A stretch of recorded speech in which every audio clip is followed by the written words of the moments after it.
Cześć, z tej strony Marek. Witam Was jak co tydzień na moim kanale o aranżacji wnętrz. Dzisiaj porozmawiamy sobie o salonach. No może to tak trochę hucznie nazwane, powiedziane, bo salony zazwyczaj powinny być duże, a my w mieszkaniach niekoniecznie takie mamy, a jeszcze często są one połączone z kuchnią albo z aneksem kuchennym, bo kuchnią też to nieraz ciężko nazwać, bo takie to jest mikroskopijne. Ale chcemy, żeby to było funkcjonalne, chcemy też, żeby to ładnie wyglądało. Na pewno powinno to wyglądać spójnie. No i moja w tym rola, żeby dzisiaj Wam powiedzieć, jak to osiągnąć. Ok, zanim zaczniemy, prośba, naciśnij przycisk subskrypcja, dzwoneczek, daj łapkę w górę. Zapraszam do mnie na Instagram i TikTok. A teraz zaczynamy. Słuchajcie, najważniejsze to powinniście sobie odpowiedzieć na pytanie, no jeżeli żyjecie już długo w mieszkaniu, czy ileś tych mieszkań przeszliście, to wiecie na pewno, czy dużo gotujecie, czy raczej sporadycznie. Czy zapraszacie gości, czy jesteście pedantami, czy zwracacie uwagę na każdy okruszek, czy machniecie ręką i w nosie to macie, tak? Czy jest tam brudno, czy nie brudno. Jeżeli sobie odpowiecie na te pytania, to wtedy będziecie wiedzieli, jak tą kuchnię ustawić. Dla mnie jedno z lepszych ustawień jest w kształcie litery L. Zobaczcie tutaj, jest w kształcie kuchnia litery L. Dzięki takiemu ustawieniu mamy więcej mebli. Jest więcej mebli, możemy w środek też postawić stół jadalniany. I robi nam się taka kuchnia z jadalnią, a obok, jak widzicie, jest niewielki, ale jest salon. Uważam, że to jest dobre rozwiązanie, ale nieraz może komuś brakować jeszcze blatu. To co wtedy? Czy taka wyspa lub półwysep to dobre rozwiązanie? Na pewno jest to niezłe rozwiązanie, jeżeli jesteś pedantem albo wkurza Cię, że coś tam jest nastawione. Przecież w kuchni nie zawsze musimy mieć czysto, prawda? Inaczej, nie zawsze mamy czysto, ale też nie zawsze musimy mieć. Jeżeli wkurza Cię, to faktycznie taka wyspa jest przydatna. Jest przydatna, bo wtedy możemy sobie dać taki podwyższony blat, czyli ten barek taki siadaniowy i zasłonić te rzeczy, które mamy w kuchni. To jest jeden plus. Drugi plus, mamy więcej szafek i więcej blatu roboczego. Ale z czym się często spotykam, a ja to odradzam, jeżeli mamy mały salon, niedużą kuchnię, a robimy tą wyspę, bo mamy taką możliwość, to nie dawajmy tam płyty grzewczej. Słuchajcie, jednym z największych problemów, mimo że sprzęt AGD coraz lepszy jest, ale mimo wszystko, to jest jeden z większych kłopotów, że te zapachy niestety będą leciały na salon. No nie ma prawa, jak tą rybę zaczniesz smażyć, cebulkę z wątróbką. Sorry, ten zapach przejdzie. Mimo że będziesz mieć dobry okap, to uleci ten zapach.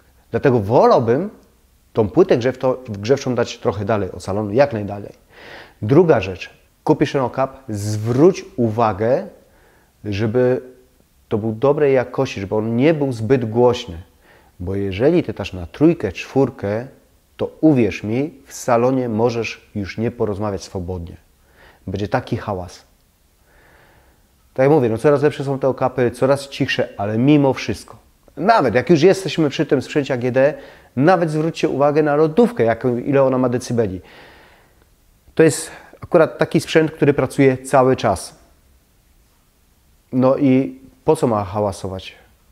Czasem mamy tylko kawalerki, tak? Śpimy w tym miejscu. Jeżeli ona będzie się włączała, wyłączała głośno, no pewnie nie najprzyjemniejsze.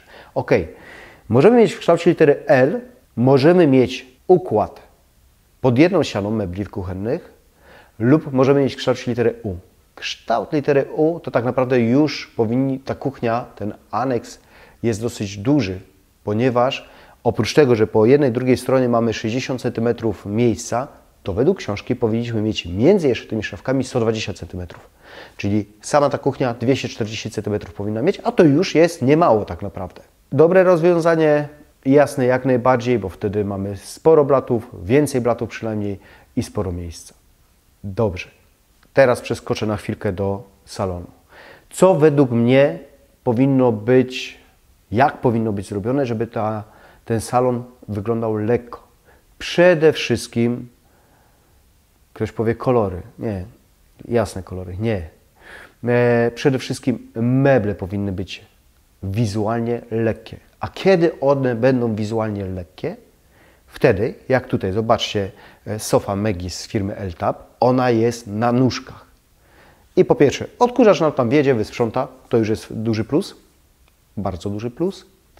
Po drugie, te meble, ta sofa, czy tutaj fotel, również z firmy Eltab, jest na nóżkach i wizualnie jest to lekkie, po prostu pod spodem jest powietrze, przestrzeń. To naprawdę się sprawdza. Ale, żeby nie było tak łatwo, no akurat w tej sofie mamy taką możliwość, ponieważ nieraz śpimy na tej sofie, no to ona musi być rozkładana i najlepiej z pojemnikiem. Tu akurat jest, ale zwróćcie na to uwagę, żeby taka sofa była na nóżkach, wizualnie lekka i najlepiej z pojemnikiem, no i rozkładana oczywiście. No to co? To te kolory. Jak widzicie tutaj na tym przykładzie, no nie muszą to być jasne kolory. To Wy macie dobrze się tam czuć. I to, że faktycznie prościej jest urządzić dane pomieszczenie, salon w jasnych kolorach, to nie oznacza, że Wy tak musicie zrobić, skoro Wy lubicie ciemne. Jeżeli urządzacie sami, projektujecie sami i faktycznie nie do końca macie pewność, jak wyjdzie w ciemnych kolorach, to może faktycznie zrobić jaśniej, a dodatkami zagrać innymi. Ciemne kolory mogą być, ale zwróćcie uwagę, czy dużo światła wpada do tego pomieszczenia.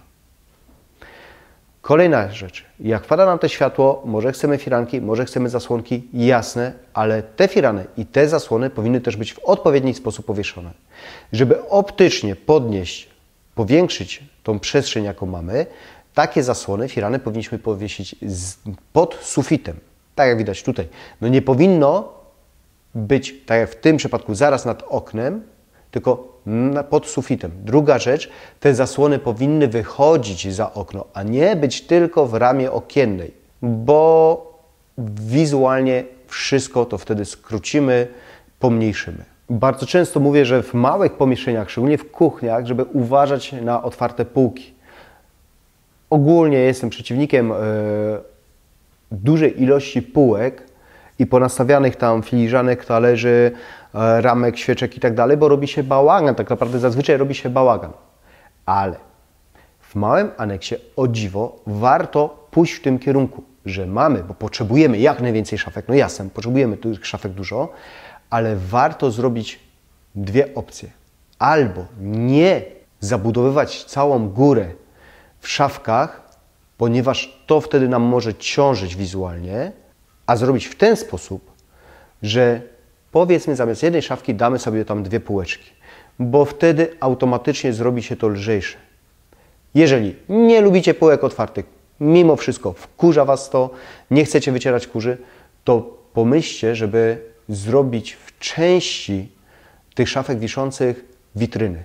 Też nie muszą one być we wszystkich tych szafkach. Nie musi to być całość przeszklone, ale żeby chociaż część była ze szkłem, nie musi być przeźroczyste, może być mleczne, może być przydymione, żeby nie było widać, co tam jest ustawione, ale automatycznie zrobią się te szafki lekkie. Oczywiście nie możemy zapomnieć o oświetleniu. Strefy w takim pomieszczeniu, czyli salonie z aneksem kuchennym, lepiej nie robić na podłogach, ponieważ jeżeli mamy małą przestrzeń, to my ją możemy sobie wizualnie jeszcze poszatkować, a nie chcemy tego robić.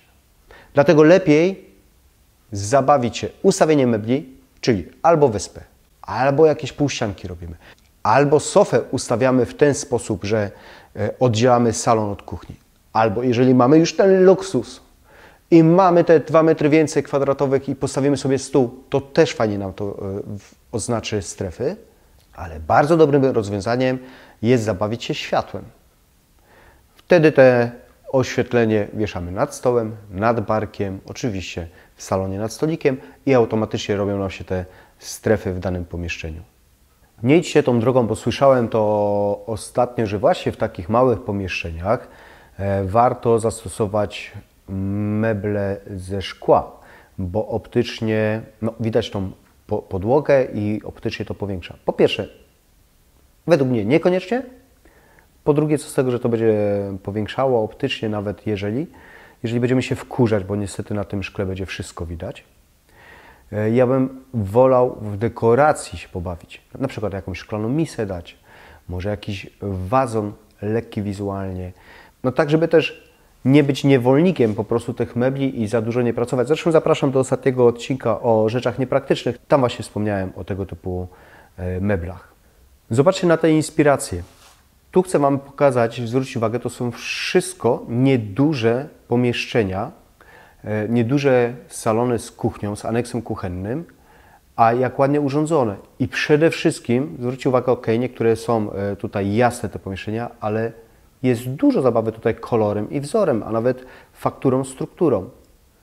I to jest właśnie fajne, że w małych pomieszczeniach nie musimy być niewolnikiem minimalizmu.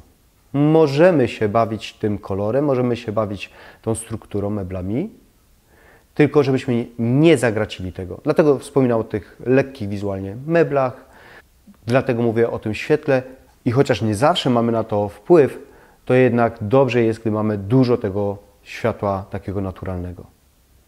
Pamiętajcie o jednym, tak jak wspomniałem, że półek takich otwartych za dużo nie powinno być, bo wtedy zabałagnimy sobie.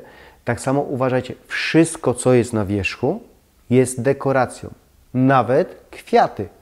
Nie chcę podpaść, bo dużo ludzi oglądających moją osobę lubi kwiaty. Ja też lubię, tylko to musi być odpowiednio zeskalowane do pomieszczenia. Nie może być ich za dużo i nie mogą być one za duże.